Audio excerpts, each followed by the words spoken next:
নমস্কার। ঠাকুরকে প্রণাম জানিয়ে সত্যনারায়ণের পাঁচালীর যে রস আস্বাদন, যেটা লিখেছেন পুলিন রঞ্জন দাস, সেই আস্বাদনের বই থেকে আমি একটু পড়ার চেষ্টা করছি। তিনি ঠাকুরের পাঁচালী, তিনি তার আস্বাদন যেটা হয়, যেটা অর্থ, সেটা তিনি লিখেছেন। স্তুতি, প্রথমে তো স্তুতি করি আমরা। স্তুতি: জন্ময়া ভক্তি যোগেন পত্রং পুষ্পং ফলং জলম নিবেদিতঞ্চ নৈবেদ্যং তদ্গৃহানানুকম্পয়া। পাতা, ফুল, ফল, জল ইত্যাদি ভক্তি সহকারে আমি যা কিছু সংগ্রহ করতে পেরেছি নৈবেদ্য হিসাবে, তাই তোমাকে নিবেদন করছি। হে সত্যনারায়ণ, অনুগ্রহ করে তুমি তাই গ্রহণ করো। এখান থেকে কি আস্বাদন করলাম? যেটা হচ্ছে, আমরা সামান্য মনুষ্য জীব, এই বিরাট বিশ্বে আমরা অতি ক্ষুদ্র। ভগবান শ্রী সত্যনারায়ণ নিজ গুণে কৃপা করেন বলে আমরা তার শ্রীপাদপদ্মে আমাদের মনের আকাঙ্ক্ষা প্রকাশ করি। আমাদের এমন কোনো সাধ্য নেই যে নৈবেদ্য প্রদান করে তার তুষ্টি বিধান করতে পারি। সামান্য পাতা, ফুল, কিঞ্চিৎ ফল ও জল সংগ্রহ করে ভক্তিভাবে নিবেদন করলেই তিনি সন্তুষ্ট হয়ে থাকেন। শ্রী ঠাকুর বলেন, ভক্তিভাবে শ্রদ্ধা করিয়া যে যাহা দান করে তাহা সকলই ভগবান পাইয়া থাকেন, সন্দেহ নাই।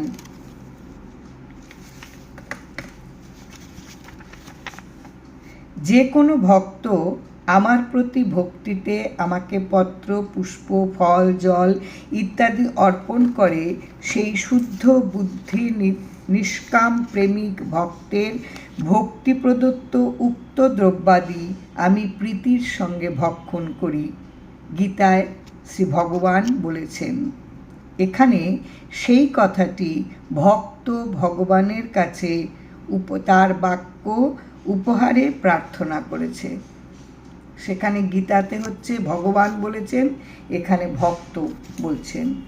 তদিয়ং বস্তু গোবিন্দ তুভ্যমেব সমর্পয়ে গৃহাণ সুমুখ ভূত্তা প্রসিদ্ধ পুরুষোত্তম। হে গোবিন্দ, এটার অনুবাদ হচ্ছে, হে গোবিন্দ, তোমার প্রদেয় বস্তুসমূহ তোমাকেই সমর্পণ করছি। হে পুরুষোত্তম, তুমি আমার সম্মুখে উক্ত বস্তুসমূহ গ্রহণ করে আমাকে অনুগ্রহ করো। যা আস্বাদন পাওয়া যায় এখানে,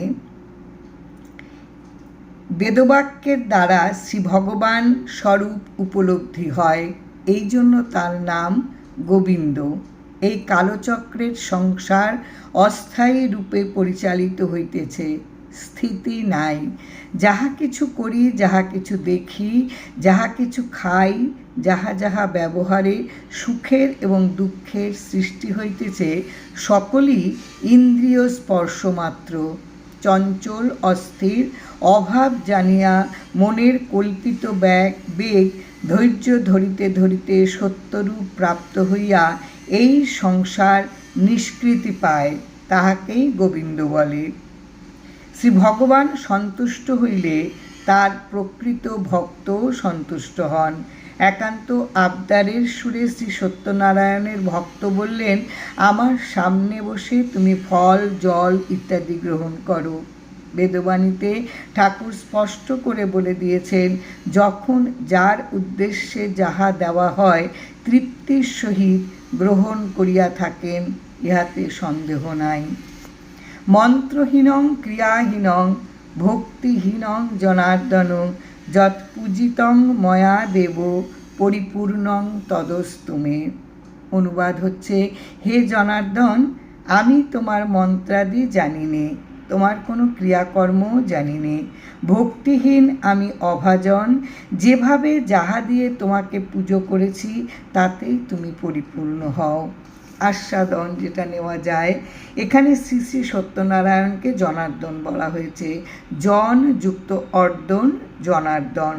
জন হচ্ছে সাধারণ মনুষ্য জীব, আর অর্দন অর্থ হচ্ছে প্রার্থনা। মানুষের প্রার্থনা শ্রী ভগবান পূরণ করেন, সেই জন্য ভগবানের এক নাম জনার্দন। বিষ্ণু শালগ্রাম শিলাকেও শ্রী জনার্দন বলা হয়। এখানে শ্রী শ্রী ঠাকুর জনার্দন রূপী সত্যনারায়ণ। শ্রী শ্রী ঠাকুর স্বয়ং বলেছেন, ভগবানের কর্ম করিতে কোনো চেষ্টা করিবার দরকার হয় না, তাহাকে পাওয়াই দরকার। এই ভাব হৃদয়ে জন্মিলেই প্রাপ্ত হইয়া থাকে, বেদ বিধিতে পাওয়া যায় না। অমোঘং পুণ্ডরীকাক্ষং নৃসিংহং দৈত্যসূদনম ঋষিকেশং জগন্নাথং বাগীশং বরদায়কম। তুমি, এখানে অনুবাদ হচ্ছে তুমি মানে সত্যনারায়ণ অমোঘ, তুমি অমোঘ, পুণ্ডরীকাক্ষ, নৃসিংহ, দৈত্য বিনাশকারী ঋষিকেশ, জগন্নাথ, বাগদেবী সরস্বতী, তুমি সতত বর প্রদান করে থাকো। এই শ্লোকে যে 7টি নাম উল্লেখিত রয়েছে সবই হচ্ছে ভগবানের বিশেষ নাম। অমোঘ শব্দটি নৈন তৎপুরুষ সমাস। মোঘ, অমোঘ অর্থাৎ অব্যর্থ, নিশ্চিত। পরমেশ্বরকেই অমোঘ বলা হয়ে থাকে, সেই জন্য বিষ্ণুর নাম অমোঘ। পুণ্ডরীকাক্ষ, পুণ্ডরীকাক্ষ অর্থ হচ্ছে শ্বেতপদ্ম, অক্ষী অর্থ চোখ, মানে পুণ্ডরিকের মতন অক্ষী যার, অর্থাৎ হচ্ছে পদ্ম পলাশ লোচন, অর্থাৎ পুণ্ডরীকাক্ষ বলতে ভগবান বিষ্ণুকেই বোঝায়। নৃসিংহ, শ্রী ভগবান নৃসিংহ রূপ ধারণ করে ভক্ত প্রহ্লাদকে অশেষ দুঃখ দুর্দশা ও নিগ্রহ থেকে রক্ষা করেছিলেন। দৈত্য সুদন, সুদন মানে হত্যা বা বিনাশক।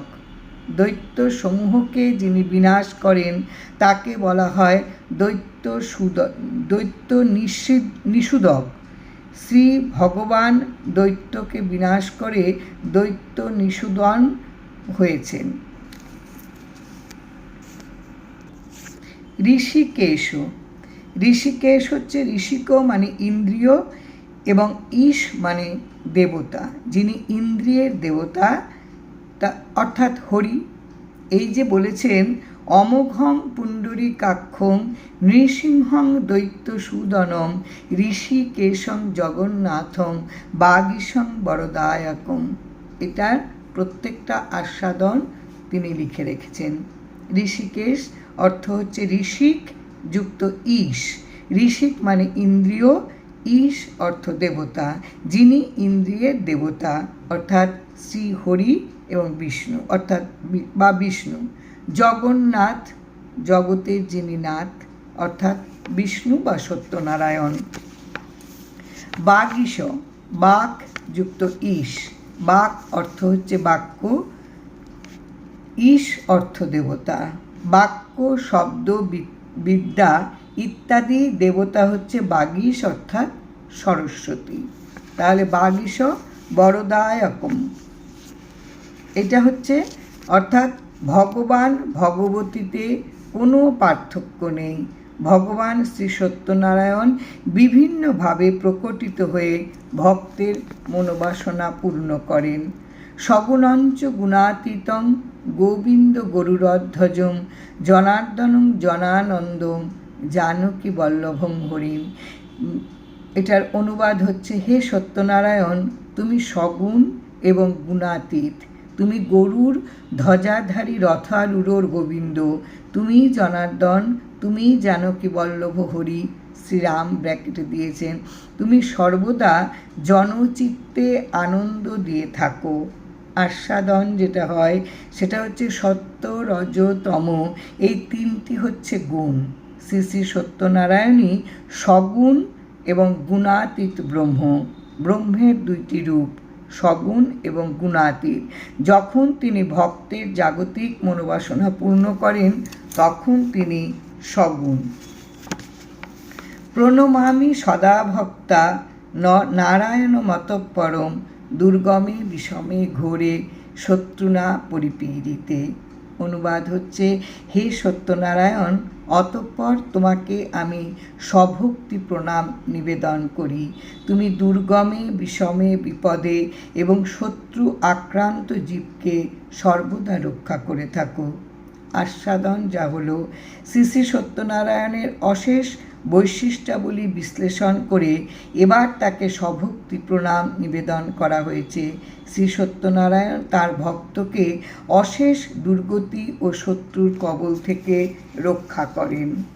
নিস্তারায় তু সর্বেষু তথা নিষ্ঠ ভয়েষু চ নামান্যে তানি সংকীর্তং ঈপ্সিতং ফলমাপ্নুয়াৎ। অনুবাদ হচ্ছে, হে দয়াময় সত্যনারায়ণ, ভীতি এবং অনিষ্ট থেকে তোমার ভক্তকে তুমি সর্বদা নিস্তার করে থাকো। ভক্তির সঙ্গে সমবেতভাবে তোমার নাম সংকীর্তন করলে তুমি আকাঙ্ক্ষিত ফল প্রদান করে ভক্তকে ধন্য করে থাকো। আস্বাদন, ভগবান শ্রী সত্যনারায়ণের স্বভাবই হল ভয় ও অনিষ্ট থেকে রক্ষা করা এবং তার নাম কীর্তন করলে আকাঙ্ক্ষিত ফল লাভ হয়। শ্রী শ্রী ঠাকুর বললেন, যে কোনোরূপ বিপদই হোক না কেন, নাম করিলেই সমস্ত শান্তি হইয়া যাইবে এবং নিজেই শান্তি পাইবে। সত্যনারায়ণং দেবং বন্দেহং কামদং প্রভুং লীলয়া বিততং বিশ্বং যেন তস্मै শ্রীগুরবে নমঃ। অনুবাদ হচ্ছে, আমার মনোবাসনা পূরণকারী হে দেব সত্যনারায়ণ, বিশ্বব্রহ্মাণ্ডে পরিব্যাপ্ত তোমার লীলামাধুরীকে স্মরণ করে তোমাকে আমি বারে বারে প্রণাম জ্ঞাপন করছি। আস্বাদন হচ্ছে,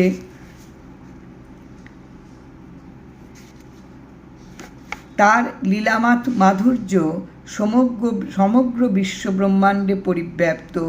সৎ স্বরূপ পরমাত্মা অদ্বিতীয় পরব্রহ্মই নিজেকে বহুরূপে প্রকাশ করেছেন।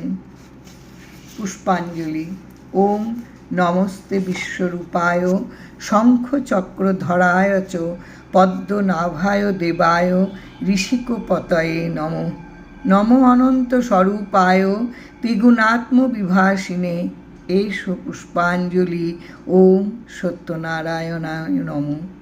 অনুবাদ হচ্ছে, হে বিশ্বরূপী শঙ্খচক্র গদা পদ্মধারী সত্যনারায়ণ, তুমি দেব পদ্মনাভ বিষ্ণু, তুমি ইন্দ্রিয় অধিপতি পরমাত্মস্বরূপ নারায়ণ, তোমাকে প্রণাম। হে অনন্ত স্বরূপ ত্রিগুণ বিভাসিত সত্যনারায়ণ, এই পুষ্পাঞ্জলি সহকারে তোমাকে প্রণাম নিবেদন করি। এবার পাঁচালিটা শুরু হলো। নমো সত্যনারায়ণায় নমঃ। সত্য সত্য সত্যপীর সর্বসিদ্ধিদাতা, বাঞ্ছা বড় বাড়িল বর্ণিতে ব্রত কথা। রসালো রসিক প্রিয় রমাইব রাগে, বৃন্দারক বৃন্দকে বন্দনা করি আগে। আস্বাদন, শ্রী শ্রী সত্যনারায়ণ এবং সত্যপীর মূলত অভিন্ন। একথা অতীব সত্য যে তিনি ভক্তের মনোবাসনা পূর্ণ করেন, অভীষ্ট সিদ্ধ করেন। এখানে 3 বার সত্যের উল্লেখ আছে, অর্থাৎ অভীষ্ট সিদ্ধ হবেই হবে। তাই তার ব্রতকথা বর্ণনা করতে বড় ইচ্ছে হচ্ছে। জাগতিকভাবেও একথা অতীব সত্য যে যিনি উপকার করেন তার গুণকীর্তন সবাই করে। শ্রী শ্রী সত্যনারায়ণ অশেষ উপকার করেন, তাই তার গুণকীর্তন আমরা অবসর সময়ে করতে ভালোবাসি। প্রথমেই বৃন্দারক বৃন্দকে অর্থাৎ দেব দেবীগণকে বন্দনা করি। রসজ্ঞ বন্ধুদিগকে অনুরাগের সঙ্গে সন্তুষ্ট করতে চেষ্টা করব। রসালো এবং রসিক এই কথা কয়টি খুবই গুরুত্বপূর্ণ। রসিক ভক্তই রসস্বরূপ। শ্রী শ্রী সত্যনারায়ণের মহিমা উপলব্ধি করতে পারবেন। শ্রী ভগবান রসিক শেখর, ভক্ত রসিক প্রিয়া, কারণ উভয়েই রসালো। শ্রী শ্রী সত্যনারায়ণের মাহাত্ম্য বুঝেও যারা বোঝার চেষ্টা করেন না তারা মূঢ়। এখানে রসজ্ঞ শ্রী শ্রী সত্যনারায়ণের রসালো মহিমা রসজ্ঞ বন্ধুজনকে শোনাতে আগ্রহ প্রকাশ করা হয়েছে। গুরুগণ গণেশে করিয়া প্রণিপাত, বন্ধ বহ্নি বিপ্রবিধি বিষ্ণু বিশ্বনাথ, ত্রিসাবিত্রী সিন্ধুপুত্রী সরস্বতী শিবা, ত্রিসন্ধ্যা নক্ষত্র চন্দ্র সূর্য রাত্রি দিবা। আস্বাদন হচ্ছে যে কোনো দেবদেবীর পূজা অনুষ্ঠানে প্রাক মুহূর্তে সিদ্ধিদাতা গণেশের পূজা করার বিধি আছে। এখানে গুরু স্মরণ করে গণেশের বন্দনা করা হয়েছে। গণ মানে জনসাধারণ, জনসাধারণের দেবতা বলে তিনি গণেশ। গুরুগণের কথা বলা হয়েছে। সংসারে প্রথম এবং প্রধান গুরু হচ্ছে মা বাবা।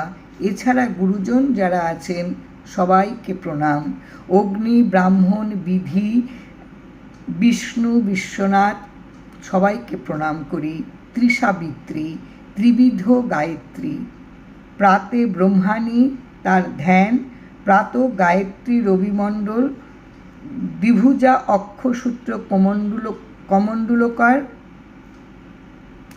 এই প্রত্যেককে মধ্যাহ্নে বৈষ্ণবী। আচ্ছা, ত্রিসাবিত্রী হচ্ছে ত্রিবিধ গায়ত্রী, মধ্যাহ্নে বৈষ্ণবী, সায়াহ্নে সরস্বতী।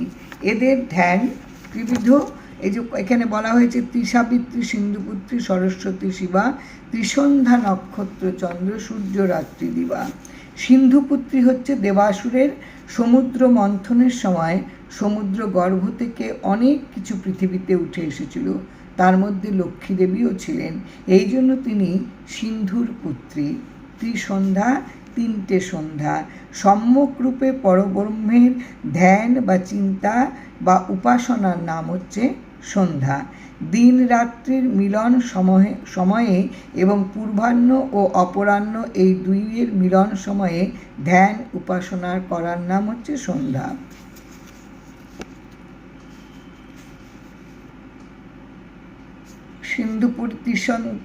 ত্রিসাবিত্রী সিন্ধুপুত্রী সরস্বতী শিবা, এই সবাইকে প্রণাম করা হলো।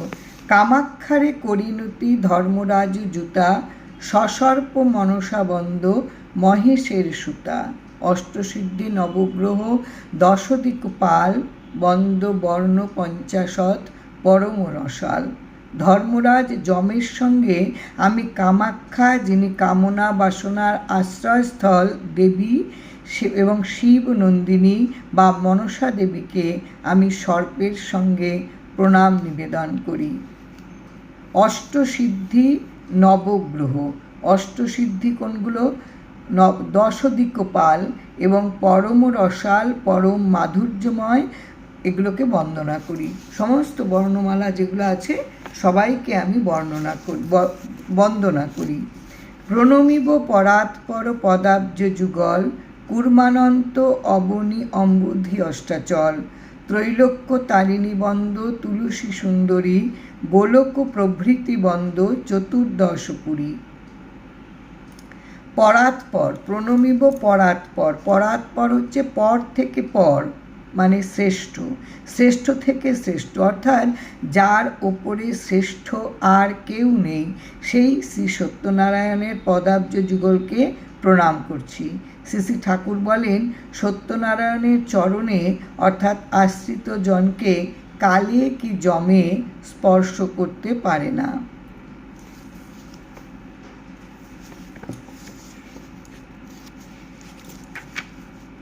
কুর্মানন্ত, কুর্মানন্ত হচ্ছে কুর্ম ও অনন্ত, এরা বিষ্ণুর অবতার। অবনী হচ্ছে পৃথিবী, অম্বুধি হচ্ছে মহাসাগর, অষ্টাচল, অষ্ট অচল, অচল অর্থ হচ্ছে পর্বত, অষ্টাচল হচ্ছে 8টি পর্বত, এই 8টি পর্বতকে অষ্টাচল বলা হয়েছে।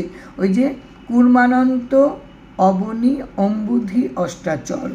ত্রৈলোক্য তারিণী হচ্ছে তুলসী দেবীকে বলা হয়েছে, এখানে ত্রৈলোক্য তারিণী বন্দ তুলসী সুন্দরী। গোলক প্রভৃতি বন্দ চতুর্দশ পুরী। গোলক হচ্ছে গো আর লোক, গোলক হচ্ছে বৈকুণ্ঠ, কৈলাস ইত্যাদি স্বর্গলোক বলা হয়। চতুর্দশ পুরী হচ্ছে 7টি স্বর্গ। এই সব মিলিয়ে প্রত্যেককেই হচ্ছে তিনি বন্দনা করার কথা বলা হয়েছে। গঙ্গা আদি তীর্থক্ষেত্রে হইয়া দণ্ডবধ, কামরূপ আদিবন্দ পীঠ পঞ্চাশৎ, সায়ুধ বাহন আবরণ পরিবার, দশ মহাবিদ্যাবন্দ 10 অবতার। গঙ্গার আদি বলার তাৎপর্য এই যে গঙ্গা, ব্রহ্মপুত্র, যমুনা, সরস্বতী, গোদাবরী, শিপ্রা, নর্মদা, কাবেরী ইত্যাদি পবিত্র নদ নদী এবং এদের দুই কূলে যে অজস্র তীর্থক্ষেত্র বিরাজমান, সবাইকে আমি দণ্ডবৎ প্রণাম করি। কামরূপ 50টি স্থানে সতীর খণ্ডিত দেহ অংশ পড়েছিল, সেই সব হচ্ছে মহাপবিত্র তীর্থভূমি, সবাইকে আমি প্রণাম করি।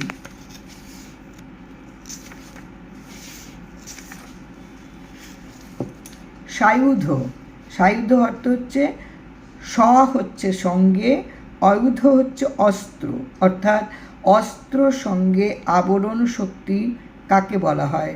মহাশক্তিকে, অর্থাৎ মহামায়া রূপী শ্রী দুর্গাকে। তার পরিবার অর্থাৎ শ্রী দুর্গা সহ কার্তিক, গণেশ, লক্ষ্মী, সরস্বতী এবং মহাদেবকে তাদের বাহন সহ প্রণাম করি। 10 মহাবিদ্যা, প্রজাপতি দক্ষ বিরাট যজ্ঞ করেছিলেন, সব দেবদেবীকে নেমন্তন্ন করেছিলেন, নিজের মেয়ে জামাইকে তিনি নেমন্তন্ন করেননি। নারদের মুখে পিতার যজ্ঞের কথা শুনে সতী স্বামীর কাছে পিতার যজ্ঞে যাবার অনুমতি প্রার্থনা করেন। বিনা নেমন্তন্নে যেতে নেই, শিব এই কথা বলায় সতী একে একে 10 মহাবিদ্যার রূপ দেখিয়ে যজ্ঞস্থলিতে গিয়াছিলেন। 10 মহাবিদ্যা হচ্ছে যথাক্রমে কালী, ষোড়শী, তারা, ভুবনেশ্বরী, ভৈরবী, ছিন্নমস্তা, ধূমাবতী, বগলা, মাতঙ্গী ও কমলা। 10 অবতার, 10 অবতার হচ্ছে শ্রী ভগবান যুগে যুগে অবতীর্ণ হয়ে ভূমণ্ডলের কল্যাণ সাধন করেছেন। এদের সবাইকে দণ্ডবৎ প্রণাম করি। গোকুলে গোবিন্দ বন্দ গোবর্ধনধারী, প্রণবিব প্রভুর প্রেয়সী যত নারী। বলরাম আদি ব্রজ বালক সকল, বৃন্দাবন যমুনাদি বিহারের স্থল। শ্রীধাম বৃন্দাবনে ইন্দ্রের রোষানল থেকে গোবৎস এবং ব্রজবাসীদের রক্ষা করার জন্য শ্রীকৃষ্ণ গোবর্ধন পর্বত বাহাতে ধারণ করেছিলেন। সেই গোবর্ধনধারী শ্রীকৃষ্ণকে এবং তার যত প্রেয়সী নারী সখীগণ আছেন সবাইকে বন্দনা করি। ষষ্ঠী মহাকাল কাল ক্ষেত্র পাল আদি যত, ষষ্ঠী মহাকাল ক্ষেত্রপাল আদি যত। একটা ফোন বারবার আসে যে আমার কথা বলতেও ডিস্টার্ব হয়। ষষ্ঠী মহাকাল ক্ষেত্রপাল আদি যত, উপদেব বৃন্দকে বন্দনা শত শত। গোপী গোপাল গুরু যত ব্রজবাসী আছে রাসস্থলিতে, রাধাকৃষ্ণের যুগল স্বরূপ, যুগল রূপ ছাড়াও এক গোপী এক কৃষ্ণ অর্থাৎ গোপীরাও স্বতন্ত্রভাবে কৃষ্ণ সুখ আস্বাদন করে ধন্য হয়েছিলেন, তাই এখানে যুগলাদি বলা হয়েছে। এদের সবাইকে প্রণাম করি। নম্র হইয়া নবদ্বীপে বন্দিব নিমাই। আচ্ছা, এখানে হচ্ছে মহাকাল হচ্ছে তোমার অর্থ হচ্ছে রুদ্র অর্থাৎ শিব। মহাকালের পূজা করে পঞ্চোপচারে কালীর পূজা নির্বিঘ্ন হয় যদি মহাকালের পুজো হয়। ক্ষেত্রপাল যে দেবতা ভূমি বা ক্ষেতের অধিপতি। উপদেব হচ্ছে কাছে, দেবতার কাছে যারা থাকেন অর্থাৎ দেবদেবীর সহচর, তারা অর্থাৎ ছোট ছোট যে দেবতা তাদেরকেও শত শত প্রণাম নিবেদন করি। নম্র হইয়া নবদ্বীপে বন্দিব নিমাই, পতিত পাবন প্রভু আর কেহ নাই। বন্দবীর ভদ্রধীর নিত্যানন্দ রাম, প্রেম ধনদান দিয়ে পূর্ণ কইল কাম। আবার রস আস্বাদন, সেটা হচ্ছে শ্রীধাম বৃন্দাবনে শ্রীকৃষ্ণের লীলা সহচর সহচরীদের লীলা মাধুর্য বর্ণিত হয়েছে। এখানে নবদ্বীপের নিমাইকে বলা হয়েছে পতিত পাবন প্রভু। বিদগ্ধ মাধবে শ্রীরূপ গোস্বামী মহাপ্রভুকে এখানে বলা হয়েছে, উল্লেখ করা হয়েছে। পতিত পাবন এই মহানাম আগে ছিল না বলে এখানে তাকে এই পতিত পাবনকে বিনম্র চিত্তে দণ্ডবৎ প্রণাম করি। শ্রী গৌরাঙ্গ মহাপ্রভুর সঙ্গে যিনি অঙ্গাঙ্গিভাবে জড়িত তিনি হচ্ছেন শ্রী নিত্যানন্দ। তিনি ধীর, শান্ত এবং নিরহংকারী। তার অন্য নাম বীরভদ্র। বৈষ্ণব পদকর্তাগণ দৃঢ় বিশ্বাসী যে দাপর যুগের কৃষ্ণ এবং বলরাম এই কলিকালে গৌরাঙ্গ এবং নিত্যানন্দ রূপে আবির্ভূত হয়েছে। বীরভদ্ররূপী নিত্যানন্দকেও প্রণাম করি। এই দুই ভাই নাম এবং নামের সঙ্গে প্রেম দান করে জনগণের মনস্কামনা পূর্ণ করেছেন। প্রণবিব নদ নদী নদেরও নিমাই, বীরভদ্র নিত্যানন্দ শ্রীরূপ গোসাই। অদ্বৈত আচার্যবন্দ গদাধর পণ্ডিত, বন্দিয়া শ্রীবাস আদি ভক্তগণগীত। এখানে হচ্ছে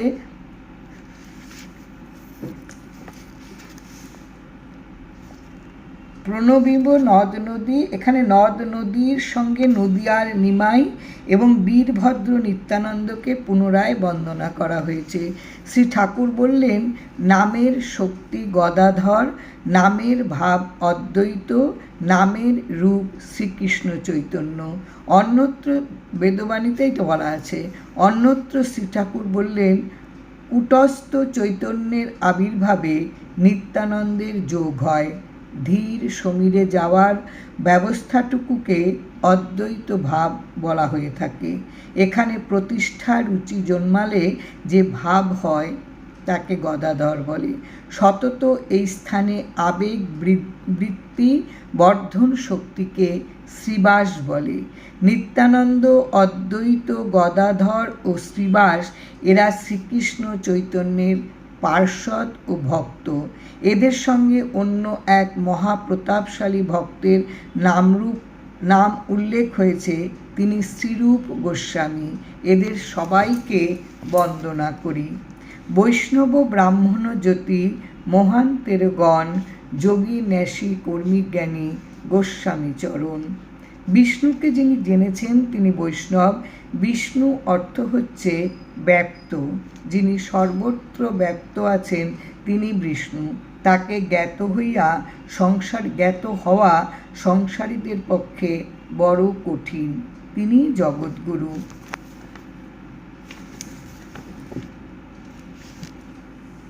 যোগী হচ্ছে যারা যোগ সাধনা করে।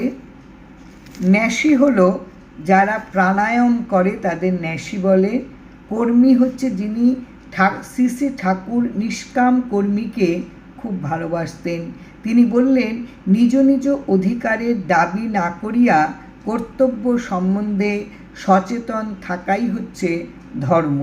কর্তব্য কর্ম সম্বন্ধে সচেতন থাকেন নিষ্কাম কর্মীরা, তাহারাই হচ্ছে কর্মী। জ্ঞানী, শ্রী শ্রী ঠাকুর জ্ঞানীর বিস্তৃত ব্যাখ্যা দিয়েছেন। জ্ঞানী কাকে বলে? যে জ্ঞানীর অধীন থাকে। জ্ঞানী ও তাহার অবিচ্ছেদ্যের কারণ দ্বিপ্রকার অনুভূতি থাকে না। জ্ঞানী যে তার দুই রকম অনুভূতি থাকে না।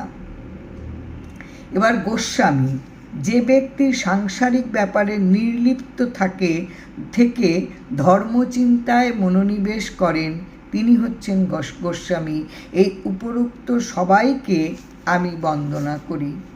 বিষ্ণু শর্মা, বিষ্ণুপ্রিয়া, সত্যনারায়ণ, ভক্ত ভক্তি ভগবান তিন রূপ হন। পতিত পাবন গুরু সত্যনারায়ণ, যাহার কৃপায় তরে এ তিন ভুবন। বিষ্ণু শর্মা, মনে হয় এখানে কোনো ব্যক্তিবিশেষকে বিষ্ণু শর্মা বলা হয়নি। পুলিনরঞ্জন দাস তিনি বলছেন সুখ, স্বাস্থ্য, কল্যাণ ইত্যাদিকে শর্ম বলা হয়। বিষ্ণু থেকে শর্মা যার হয়েছে তিনি বিষ্ণু শর্মা। কি অপূর্ব এটা! বিষ্ণু শর্মা কোনো ব্যক্তি হলেও তিনি যে পরম ভক্ত ছিলেন তাতেও কোনো সংশয় নেই। বিষ্ণু প্রিয়া হচ্ছে বিষ্ণুর প্রিয়া অর্থাৎ ভক্তি দেবী। ভক্তি শব্দটি হচ্ছে স্ত্রীলিঙ্গ। শ্রী শ্রী ঠাকুর বললেন অনন্য চেতা সতত যোমাং সরতি নিত্যস্য ভগবৎ বেদ। এই বেদ সর্ব ঋণমুক্ত করেন।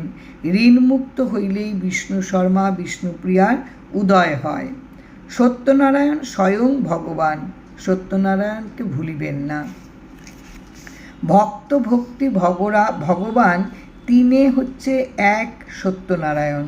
সত্যনারায়ণই আবার বিষ্ণু শর্মা বিষ্ণুপ্রিয়া রূপে প্রকটিত হন। তিনে এক, একে তিন।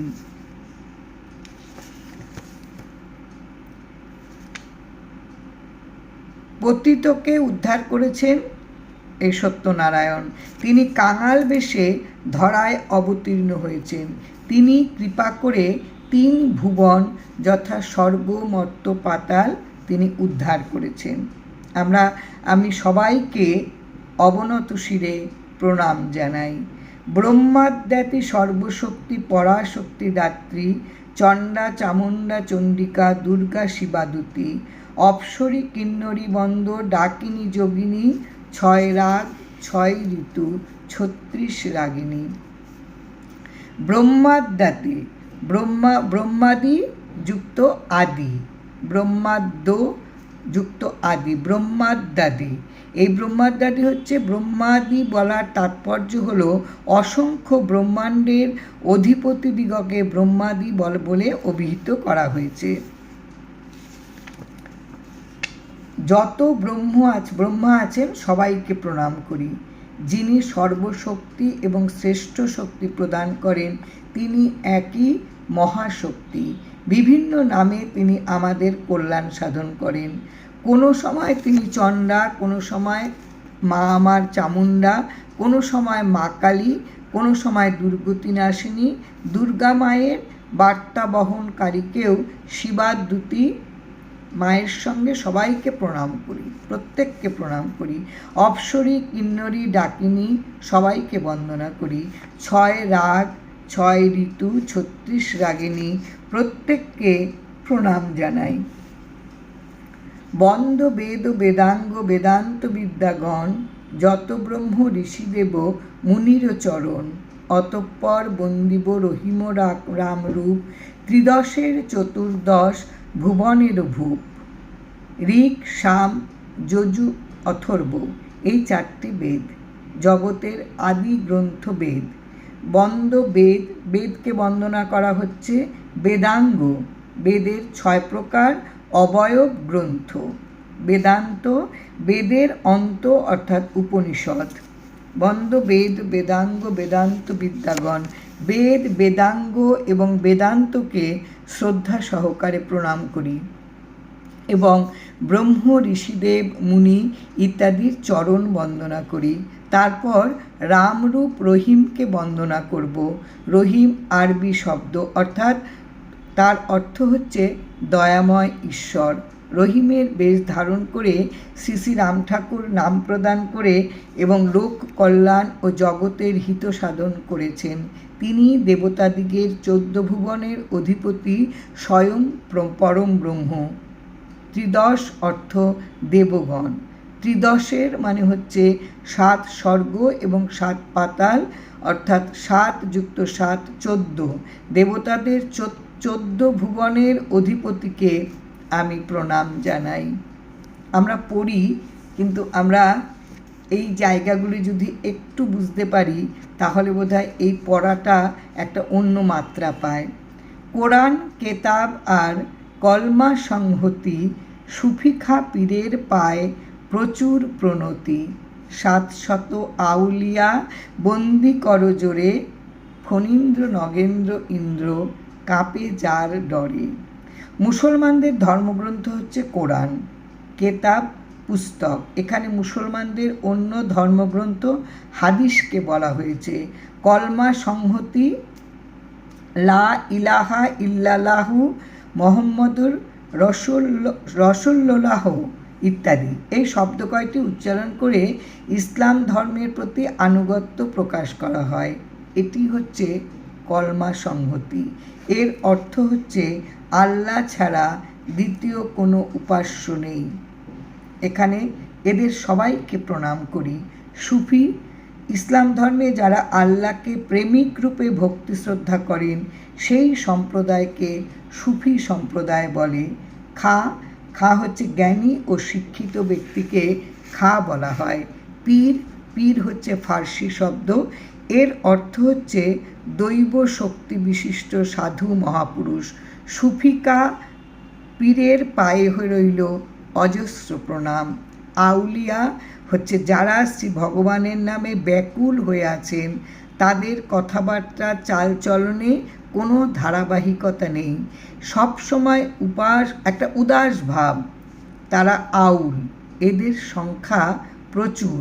মনে করা হয় এই গ্রন্থ যখন রচিত হয় যেন আউলদের সংখ্যা আনুমানিক 700 ছিল। ভক্তির জোরে শ্রী ভগবান এদের কাছে বাধা, তাই নাগরাজ বাসুকী, গিরিরাজ হিমালয় এবং স্বয়ং দেবরাজ ইন্দ্র এই আউল সম্প্রদায় ভক্তদের কাছে ভয়ে তটস্থ। উপরোক্ত সকলকে করজোরে বন্দনা করি। পরে সত্যবীর বন্দ বলে দ্বিজ রাম, শাকিন বরদবাটি যদুপুর গ্রাম। পাঁচালিকার দ্বিজ রামেশ্বর শ্রী সত্যনারায়ণকে বন্দনা করে নিজের পরিচয় দিলেন। যদুপুর গ্রামে থাকাকালীন কবি এই সত্যনারায়ণের পাঁচালিটি রচনা করেছেন। আজকে এইটুকুই থাক, তারপরে কালকে আমি এই যে জয় জয় সত্যপীঠ থেকে বলার চেষ্টা করব। আজকে এইটুকুই থাকলো। জয় রাম, জয় রাম।